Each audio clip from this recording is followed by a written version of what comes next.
guys, I'm back. We're gonna show you a big city here. This is my big tech city that I have built. Kind of a little bit of a combination because I'm helping produce some of my own stuff. So I'm actually using my oil wells to produce some of the materials, my plastics and things for my computer processors, or for my processor factories and my computer and TV manufacturing. So it makes it a lot easier for me because I don't have to import those materials to be able to use them in my production. So first thing you're going to notice about this city is I'm operating at a massive loss per hour. I'm operating at almost a 60,000 simoleon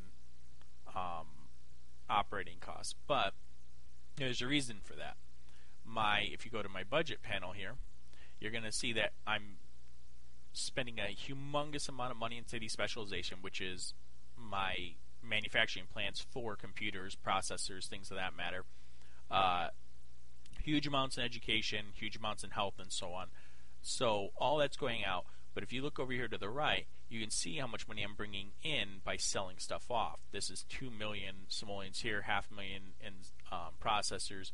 And this stuff does not get calculated into your hourly profit loss margin. I don't know why. I can't explain to you why they programmed it that way. It just doesn't work out that way. So this number is not nearly as scary as you think. As you can see, I have millions of simoleons. I'm operating perfectly fine. My tax rates are decent. I don't have any bonds out. I'm surviving just fine. So that number can sometimes be misleading later on as you kind of get things going. First thing I'm going to explain to you guys or show you guys here, I was talking about it in our other video when we were first starting out. What we're going to eventually do, or we were talking about doing with that city, is turning it into a trade port. As you can see, I have 2 trade ports here. Now, you saw the little thing that I created. Let's see if I think I have one around here,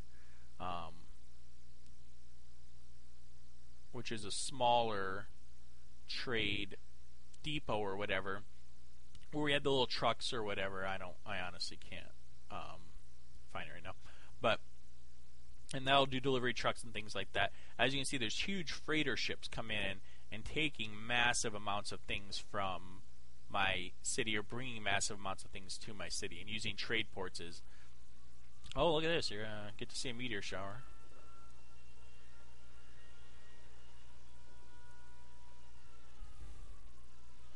Lovely.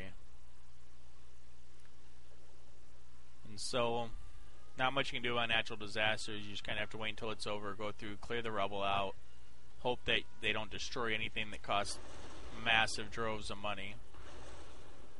Which they did. They just destroyed my trade headquarters, which is very, very expensive. Oh, and they killed my electronics headquarters. Wow. Well, that was a pricey meteor shower. The good news is that when you have things upgraded, like an electronics headquarters or a trading headquarters or whatever, when you replace them, you don't have to go through the process of trying to you have to pay for the buildings to upgrade again, but you don't have to go through the process of achieving what you need to upgrade again. Quick little tip here, when you notice you have abandoned buildings or rubble, if you're not quite sure where it is in your city, because sometimes your cities can be large, if you go down to where the little construction guy is and you see the little icon right here, you can click on this icon and it'll zoom you right over to where whatever it is needs to be cleared away. So we click on that, it's going to zoom me down here. We got all these things that need to be cleared. And as I clear those will rebuild. So now we got to dump a whole bunch of money into rebuilding after a natural disaster. This was an unplanned part of this tutorial. Alright. So we go into specialization, we go into trading. We need to trade headquarters.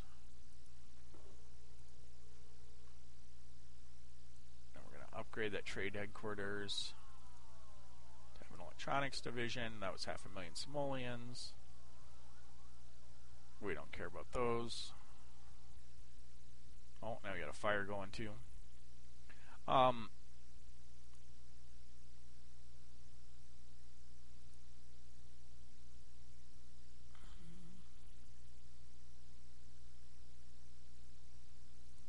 Oh, I see. My whole petroleum headquarters wasn't ruined, just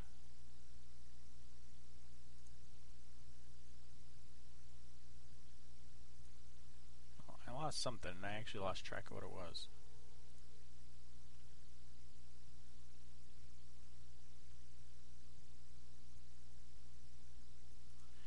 Alright, well, oh, it was my electronics division, maybe?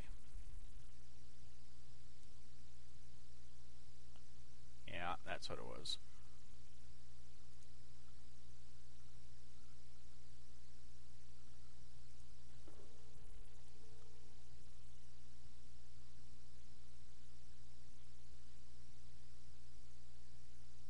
Alright, well, anyways, we're just going to go ahead and let this rebuild for a couple minutes. I'm taking a huge loss right now because of all that. When they come and take those computers away, my money will jump back up a little bit. So my point was that when you're operating a city like this, as you build, as you get your people large enough, as you start working on building your specific factories, like when you're first starting off an electronics town, the first thing you need to do is plop an electronics headquarters. Once you plop an electronics headquarters, you're going to be able to plop a processor factory. Again, as you can see, this is expensive, $160,000 simoleons just to start, plus you got to add on factory lines and delivery trucks, and it becomes much pricier than you think. But and then as you build those things up, they're also going to need materials to build. Now, whether this is processors or anything really for that matter, ores and metals, if you're producing alloy, you got to have ore and coal. And so you're going to have to get these items from somewhere. And you can either import them using the trade port or make them yourselves, like I'm currently refining my oil here into plastic and then taking that plastic and using it locally in my own stuff. And that way I don't have to pay somebody to import that. So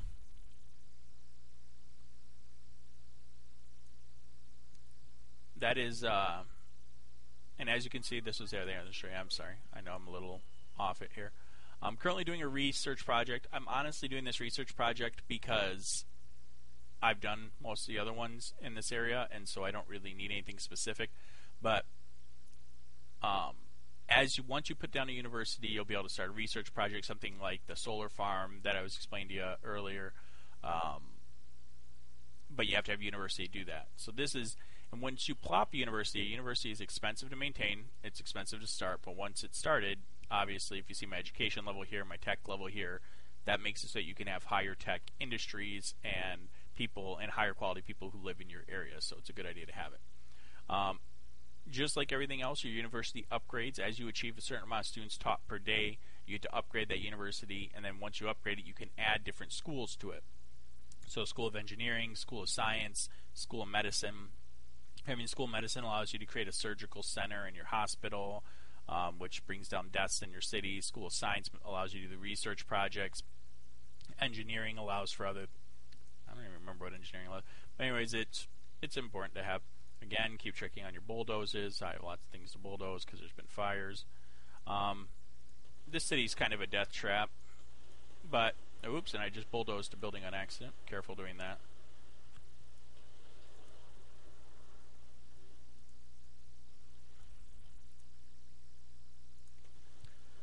So as you build, as you expand, just try to keep in mind what you're going to be doing. So earlier when I was telling you about how you want to lay out your city, as you can tell, this is my trade port area. And then if you look at my wind map, hopefully this will make sense, because sometimes your wind map will shift, which is always a bad thing, but my wind should be generally going away from where my people are. So if you notice, all my people are over here. All my manufacturing factories, my trade ports, everything like that are all over here. So just think ahead. As you can tell, I have this entire town set up with mass transit systems to help people. If you look here, I've got buses. These are all these things are highlighted, showing that all these people have access to bus routes. If I click on the streetcars menus, now to get a streetcar, you have to upgrade. I was telling you earlier, I start with medium density avenues. You have to upgrade those medium density avenues to railcar avenues. Which is very pricey, but when you do it, you can then put streetcar systems in, which is much faster, brings down on having too many cars driving around, things of that manner. Again, train systems. This city doesn't have a train system. I can show it to you in another city here in a few minutes, which is really good for bringing people from city to city, whether it's workers or tourists or things like that. Having a passenger train station is very nice. Boats, ferry terminals, again, same thing, kind of like a having a train station. You can have, if you notice here, I have 2,000 resident riders a day. I don't have any tourists because it's not a touristy city. So very useful. Also, when you build these ferry terminals, you can add cruise ship docks to them to allow for even more tourists to come if you're having that kind of city. Very useful. Trying to think if there's anything else in this city I should really kind of point out to you. I'm trying to, if you notice, I have a huge traffic backup over here. Not really a lot I can do about it. What I've tried to do is create a couple of side avenues over here. I had one going over here until I put down this oil refinery. But you try to create alternate routes for my Sims to use so I don't get too much congestion. There's not really much you can do when you only have one way in and out of a city. You just kind of got to deal. Again, keep removing your abandoned things so that you don't get fire hazards. Alright, and so that's my electronics area. Again, this takes a long time to build. This took me 30 hours probably of gameplay to build this city. You really have to start slow and expand. The video I'm showing you right now has gone from kind of a really small city to showing you this humongous thing that is producing huge droves of computers and things that make millions of simoleons. But I did it by doing it very slowly, and I had cities before this that were huge failures that I learned from to be able to do this. So let's go to my region view here. I'll go to the city right next to it. If you notice, this is Smallville, this is Metropolis, and this is Star City. If you're Superman fans or Smallville fans, you'll know what that is. So we'll go to Metropolis here. Metropolis is my manufacturing city. This is my industrial place. This is where I mine my ore and drill for ore and mine coal, turn it into alloy. I then export that alloy to Smallville to use when making computers and things that matter. Again, if you notice, I'm operating at a loss here, not nearly as much of a loss as the other city, but again, it has to do with the fact that my money goes to manufacturing my alloys. Again, my alloys export for good droves of money, so I have pretty good money. Again, shipping ports. I have the same setup mostly in all my cities. I try to use the railcar system simply because it keeps some traffic congestions until they offer. In the old SimCity games, if you played them, they'd allow you to create like overpasses and things like that. They don't really allow you to do that in this game. So avoiding traffic backups is kind of a tough thing to do. So even if I don't have a huge population in the city, I only have 94,000 people, I just do it to try to avoid in that. To give you an example of what pollution looks like, this is a serious amount of ground pollution over here. Not a happy place to put people. People will get very sick. You'll have to have huge hospitals, things like that to maintain this. Again, it's why I put it away from where my people are living. If you go over towards where my people are living, for the most part, there's a few over there, but if you go over here, the ground pollution is significantly less. Good idea to keep those separated. Air pollution, again, obviously it's all over here, but if you notice my wind going away from the city, keeps people happy. Alright, got my metals headquarters. I'm trying to think if there's anything else I can tell you. When you're building a city like these, you got to be a little bit careful of your landscapes. If you want to have a huge population, having mountainous landscape like this really eats up a lot of your land to be able to build houses and things on. Really don't recommend it if you want a humongous, 500,000 person city or whatever. It's kind of cool though that you can build like tunnels. Like I have a tunnel over here that leads right through the mountain, comes out up behind here. So that looks kind of cool or whatever, but not much you can do. Again, rail system. Yay, here we go. As you can see, huge amount of passengers, 784 per day, very short wait time, great way to get people to and from each area. I recommend it. It's very tricky to plop a train station, so when you're starting out, when you're setting up your area, be careful when you get around to your train station area. on how you place roads and things like that, because plopping a train station can be a toughie. So, all right. I know I'm droning. I'm just trying to think of information to give you guys that would be useful towards what you're doing. Again, in this area, I don't have a humongous police force because of my population. I don't have a humongous hospital. I do have a little bit of a hospital here to maintain because there's so much pollution, things like that people can get sick. Well, I guess what I can tell you about is, where's my water system?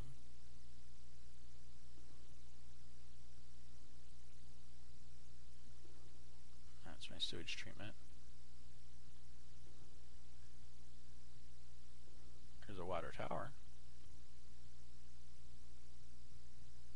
I'm having a hard time navigating in windowed mode, sorry.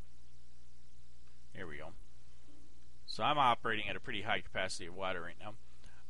A good idea is, it's very costly to do this, but if you're having health problems with your Sims, it's a good idea. If you notice down here, you have your basic water pumps, and you have your filtration pumps.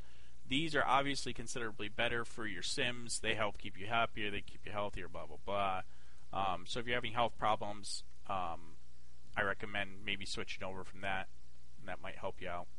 The other thing that helps if you get a common complaint with Sims is germs. Where's my hospital at in this town here? If you get a lot of complaints about germs and things of that matter, you have so wellness vans? Yeah, wellness center here. If you plop these in your city, it creates what's called a wellness van, and they'll go out and they'll help prevent people from creating germs and help educate your Sims about how to wash their hands or something, I don't know. But it'll help bring down the germs, so plop a couple of those if you're having a lot of problems with germs. So, alright. Last thing I'm going to show you is my touristy city here.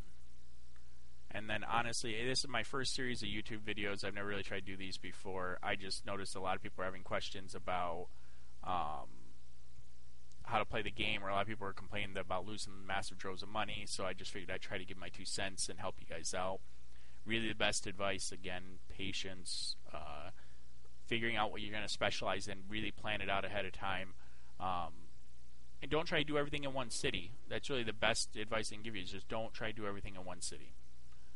Alright, so as you can see, this city looks drastically different than everywhere else you've seen so far. I got weird, crazy roads. This was the whole point of the city, was just to kind of have fun and goof off with, and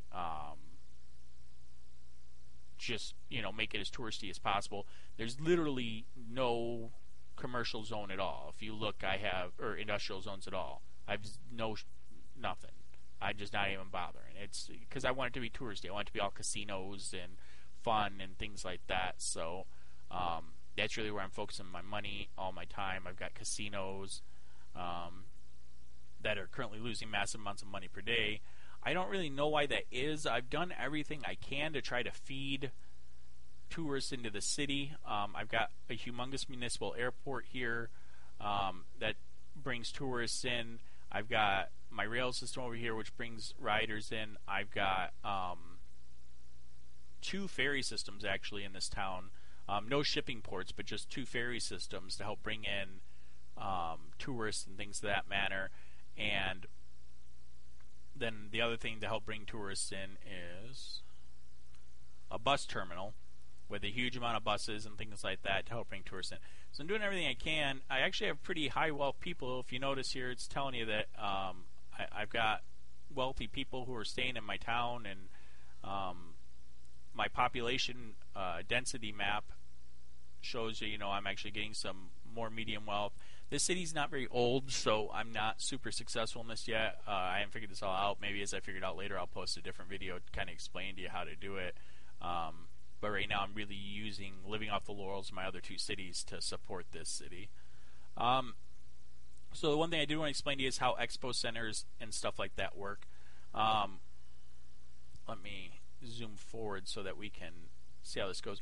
So when you plop an Expo Center, in this case I also have my Sydney Opera House, once a day after midnight it'll reset, and you can schedule an event. There's a few of them to do in the Expo Center. There's only one to do in the Sydney Opera House, and not all attractions have these, only certain ones.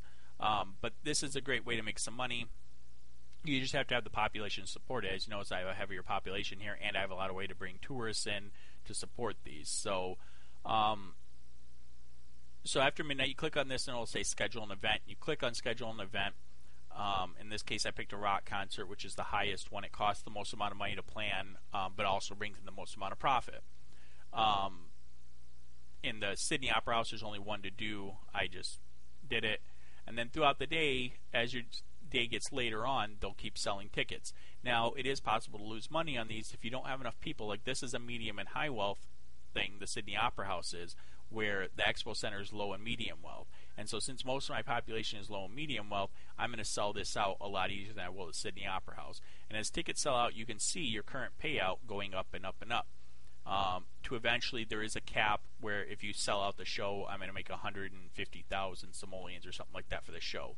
But it did cost money for me to start the show, like 40 or 50,000 simoleons. So, but you do make a big profit. You just have to kind of make the investment on it. But in this case, there's a chance I may not make any profit at all off the Sydney Opera House. I think I am to the point where I am making profits off this. And you'll obviously sell a lot more tickets by the time you get the start times at 8 p.m. on these. As you get closer, tickets will start going a little bit faster, and they even continue to sell even after the event starts. You just have to, I think about 10 o'clock or so, basically, you don't really plan on selling too many more tickets to your show. I'm making a profit now in the Expo Center, so you have to do that every day after midnight. Schedule your new event. And different events have different starting values they have to pay in, but they also have higher profits the higher ones you pay out. So. I also have tourist attractions. These are currently actually making money in my area. I have this, Russian castle thing and Statue of Liberty. And the Sydney Opera House is my other tourist thing that I have right now. Again, casinos I don't really have. This one I have shut off currently because it was losing so much money I just couldn't even stand it. But really, as you can see, all my different cities kind of have their own little things. They all have their different little specializations, and I use certain cities to support other cities. When I was telling you earlier, about my industrial city, I ship alloy from this city, from Metropolis to Smallville, because Smallville needs alloy to, you can even see the boats literally going back and forth between the areas, alloy to make the processors and the computers that I make, and then I export these to everybody because everybody needs computers, and then I produce plastic and things here, and if I want to, I can export them to somewhere else if they need plastic or whatever. So it's a good idea to have cities that can all intertwine. I will tell you that in certain cases, like in a big region like this, like I have friends' cities over here or whatever, I cannot pool resources from them because we're not connected. And so it is something to keep in mind when you build a region with your friends. Building in a huge region like this when you don't have enough people to fill it out will cause some problems in the fact of sharing resources and so on. So I really recommend maybe starting smaller with your friends and then maybe switching to a bigger region later on. Again, you have to start your city over, but it's not a bad idea. This is what the Great Works Solar Farm looks like.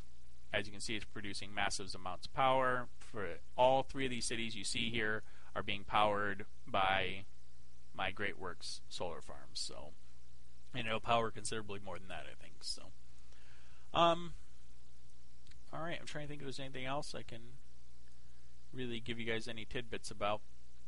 I guess a little tidbit is, if you notice, this road is leading over these roads below it. If you notice that traffic doesn't stop. Now, there's no way currently to, there's no, I call it God mode, where you can control the terrain and stuff like you could in the old SimCities. So you can't really make this happen on your own. This was just kind of a natural effect I was able to get based off of the landscape. But this stuff produces way less traffic jams at intersections. As you see, traffic's just flowing freely here and flowing freely here. I do have a traffic jam here and here because well, those are huge intersections at the middle of everything that goes on in my city. So, but if you do have landscape like that, I do recommend doing that. It'll help a little bit with your traffic jams. So, all right, guys. Well, I think that's going to do it for me for the instructional videos. I hope I helped. I hope that I at least got you started or answered a question or two that you may have had. Honestly, if anybody has any questions, feel free to ask, and I can post more videos. I can do whatever I can to help you guys. I'm new to this. I've never done this before, so hopefully it helps. Thanks for listening, guys. Thanks for watching, and good luck.